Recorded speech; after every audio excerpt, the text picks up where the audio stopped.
Everyone, इस video में हम करेंगे क्लास 9 का chapter 4 in the kingdom of fools के question answers. So let's start. Question first, what are the two strange things the guru and his disciple find in the kingdom of fools. तो दो वो कौन से अजीब चीज़ थे जो कि गुरु और उसके चेले ने, उसके जो शिष्य है उसने फाइंड किया था, उसको पता चला किंगडम ऑफ फूल्स में। तो आंसर है टू सबसे अलग विचित्र चीज़ें क्या थी किंगडम ऑफ फूल्स की।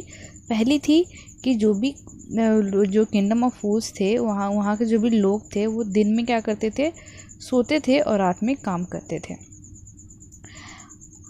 एंड सेकंड चीज़ ये था कि सारी चीज़ें बहुत ही ज़्यादा सस्ती थी और सबका रेट था वो सेम था। क्वेश्चन नंबर सेकंड है, why does the disciple decide to stay in the kingdom of fools, is it a good idea. तो डिसिपल ने क्यों ये डिसाइड किया कि वो किंगडम ऑफ फूल्स में रहेगा और क्या ये एक अच्छा आइडिया था।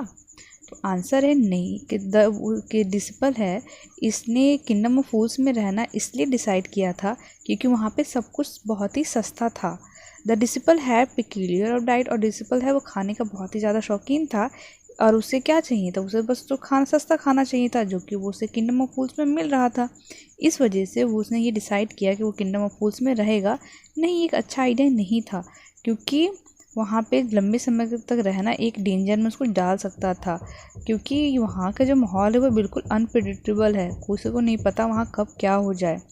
इसलिए वो, क्योंकि वहाँ पे सारे फूल्स थे तो इसलिए वहाँ पर उसका रहना बिल्कुल ही सही डिसीजन नहीं था। क्वेश्चन नंबर 3 है, name all the people who are tried in the king's court and give the reason for their trial. अब हमें उन सारे लोगों के नेम बताने हैं जो कि किंग्स के कोर्ट में ट्रायल देने के लिए आए थे और रीज़न भी बताना है कि वो क्यों आए थे।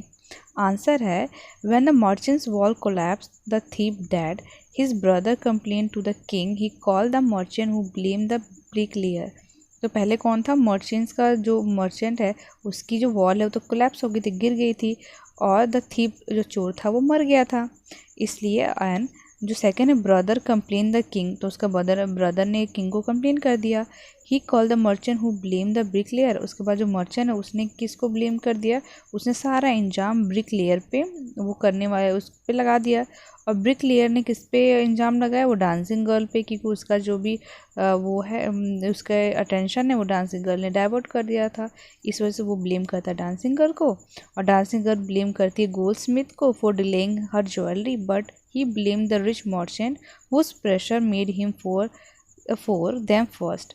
पर डांसिंग गर्ल ब्लेम करती है सुनार को कि उसने उसकी ज्वेलरी बहुत देर लगाई देने में, और जो सुनार है वो ब्लेम करता है रिच व्यापारी को कि उसने फोर्स किया था कि उसका काम वो पहले करे। The rich merchant was the first accuse father, thus all the people were question. और रिच मर्चेंट क्या करते हैं, वो अपने फादर को वो कर देते हैं।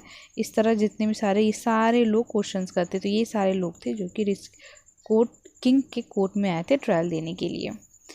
क्वेश्चन नंबर 4 है, who is real culprit according to the king, why does he escape punishment.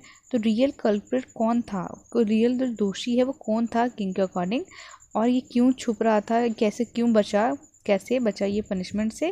तो जो the merchant that father was the held responsibility for making the wall weak. जो मर्चेंट के जो व्यापारी के जो फादर थे उन्होंने रिस्पॉन्सिबिलिटी ली थी कि वो वीक दीवार बनाएंगे।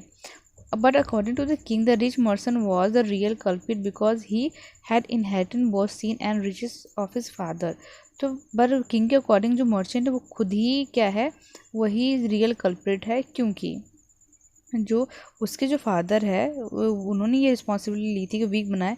पर जो ये मर्चेंट है ये क्या है, ये उनका ये इनहेरिटेंट है, उनका सब कुछ इनको मिल रहा है, तो उनके जो बाप है उनके जो पैसे वो भी इन्हीं को मिलेगा अपने फादर से।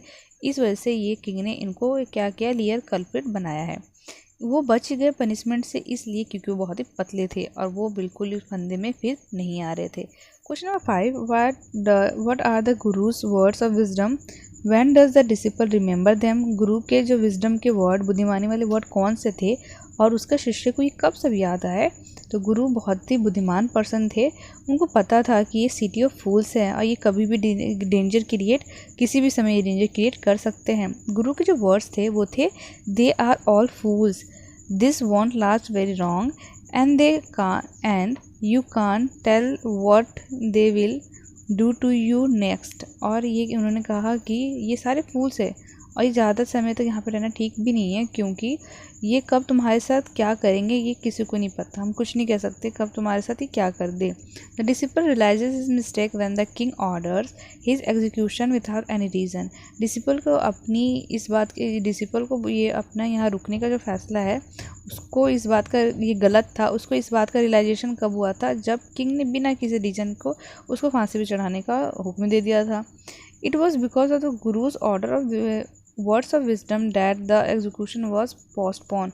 और जो गुरु ही थे जिनके बुद्धिमानी के कारण ये एग्जीक्यूशन था उनके फांसी पे चढ़ाने का शिष्य को, वो पोस्टपोन हो पाया। 6 है, गुरु ने कैसे अपने शिष्य की जान बचाई। तो गुरु वहाँ पे गए, अपने शिष्य को सेव किया, सही समय पर पहुँचे। उन्होंने एक ड्रामा क्रिएट किया। उन्होंने कहा कि राजा को कि जो भी इंसान पहले इस पे स्टेक पे फांसी पे लटकेगा वो अगले जन्म में राजा या फिर मिनिस्टर के तौर पे पैदा होगा। The king wanted to avail himself of the opportunity. और किंग ये अपॉर्चुनिटी अपने हाथ से गंवाना नहीं चाहते थे, इसलिए उन्होंने गुरु और डिसिपल को रिलीज़ कर दिया और वो खुद फांसी पे चढ़ गए। और इस तरह ने गुरु ने मैनेज किया अपने जो शिष्य की लाइफ उन्होंने बचाई। यहाँ पे ये हमारे क्वेश्चन आंसर फिनिश होते हैं। इसके वर्ड मीनिंग की लिंक आपको आई बटन और डिस्क्रिप्शन पे मिल जाएगा। I hope you like it. Please like and subscribe my channel. Thanks for watching.